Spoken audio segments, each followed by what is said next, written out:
Daniel Smith. I'm a postdoc at the University of Southampton. Just a bit of background is that I work on a project called Social.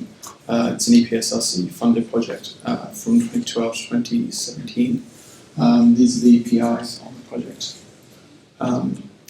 Its full title is The Theory and Practice of Social Machines, so we're sort of studying, implementing, and observing social machines.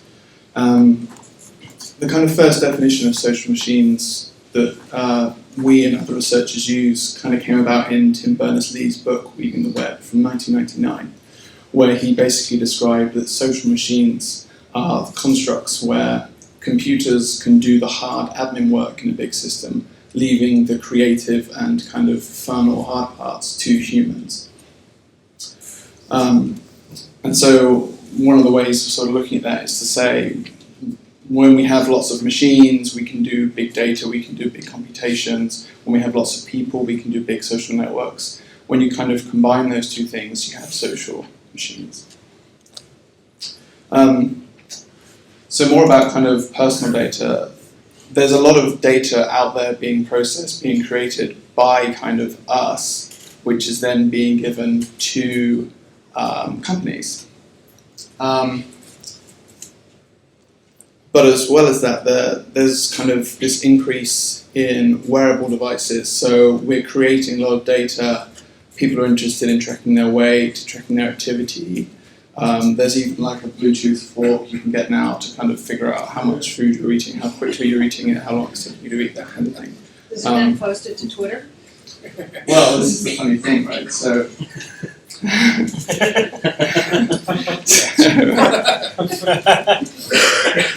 there's also things like moves and other systems that allow you to basically track what you're doing just on your phone. So you don't even really need to buy extra hardware anymore to basically track what you're doing and basically generate huge amounts of data.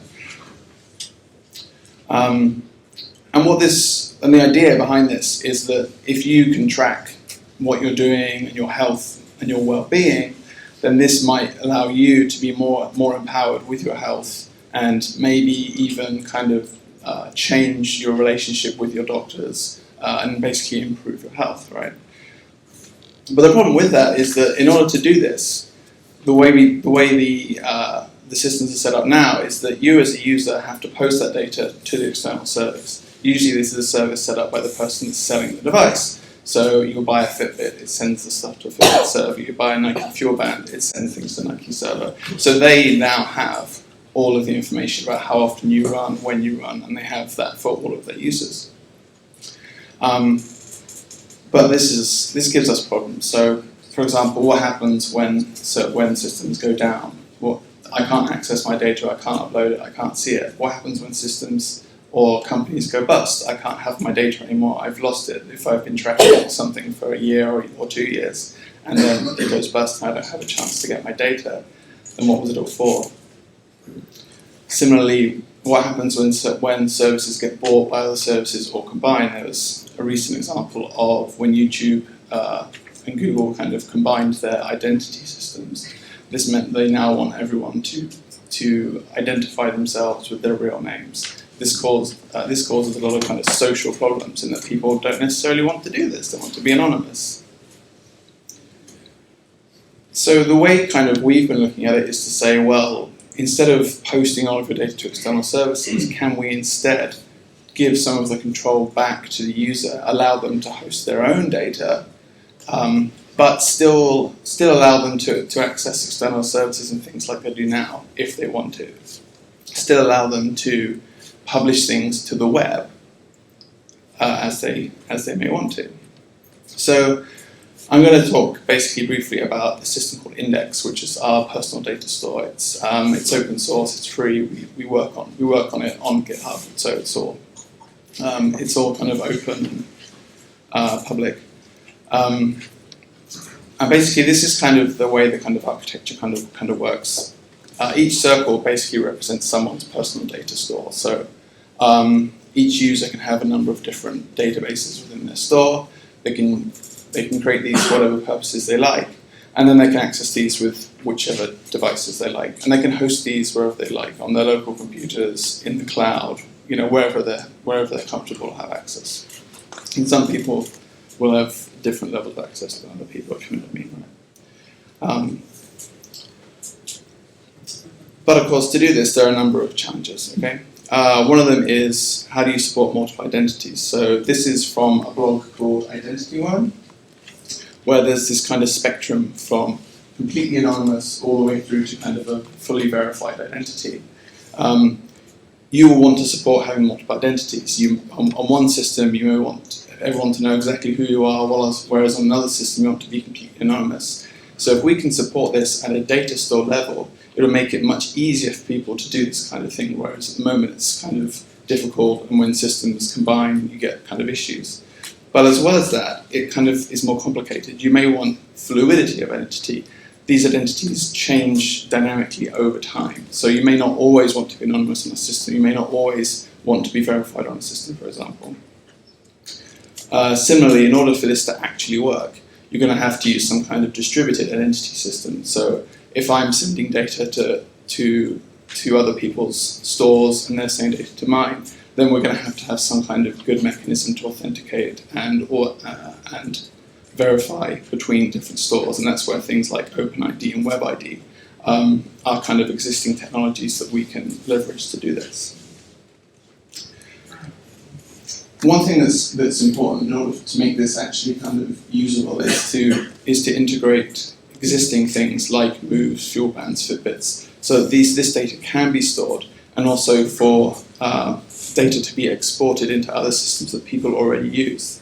So for example, people may want to take all of their different health and well-being systems, import them into a store, and then visualize them in Microsoft Excel or in some D3 thing they've written, or in an app or something that exists already, or export them into JSON because they have something called JSON they know how to use, for example. Another thing that's kind of a big challenge is storing data over a long time period. So if I'm going to start storing things like my medical records or my data, that needs to be something that I can access later in time, possibly multi-generationally later in time.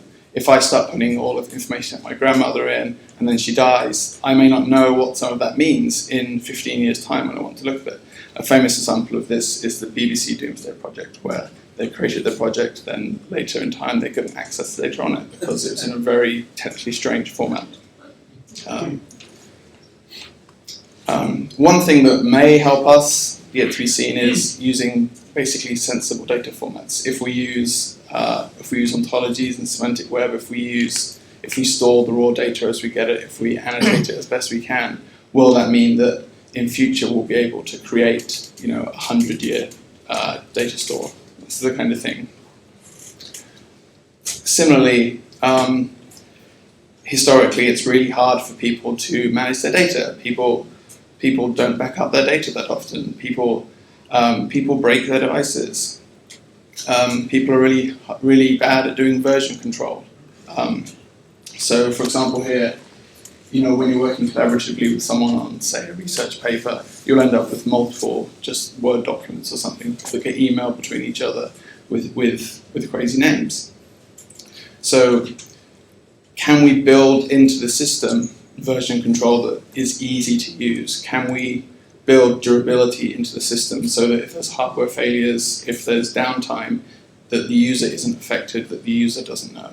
So hard drives, for example, are very cheap. Does that mean that I can store all of my data at my house, at all of my friends' houses, seamlessly without knowing? This is the kind of thing that the big sort of enterprises know how to do. Can we do that for the average person with a personal data store? And similarly, again, just with some sort of color coding here, there may be some data I want to share with colleagues, but other data I want to share with friends, or other data that I want to publish. Can we use sensible access control and sharing policies to seamlessly and automatically share data as it comes in with relevant people without ever exposing data that I don't want to expose to the wrong people? An example of this is data synchronization. So say I synchronize my Fitbit, I want to, what we've built into the system is so that everything is kind of real-time and push-based, so that, for example, as I synchronize, that data is then shown immediately on a visualization, immediately synchronized to a friend, and their visualizations automatically update straight away. So what you'll end up with is an architecture much like the World Wide Web. Lots of links, lots of servers that talk to each other. So is there a way that we can start to do things like distributed querying? So we can say things like, okay, I know there's a lot of people that are connected to me at 1 or 2 or 3 steps away. Can I anonymously ask them questions? Can I say things like, okay, I've been sneezing more in my town. Ask a question and say, everyone in my town who's been sneezing, does anyone know what it is? What do you have allergies to? Will I get answers back? And there's questions that people want to help with, but they don't want to give up any personal information in answering it. Can we use things like Tor and anonymous proxies to get answers back from people without actually knowing who they are? And this is just a little screenshot showing some of the applications we've been building on top of Personal Data Store to basically enable connectors to take data to and from Twitter, Facebook, Moves, Fitbit, and so on. But also kind of visualizations on top of that data. Okay, thank you.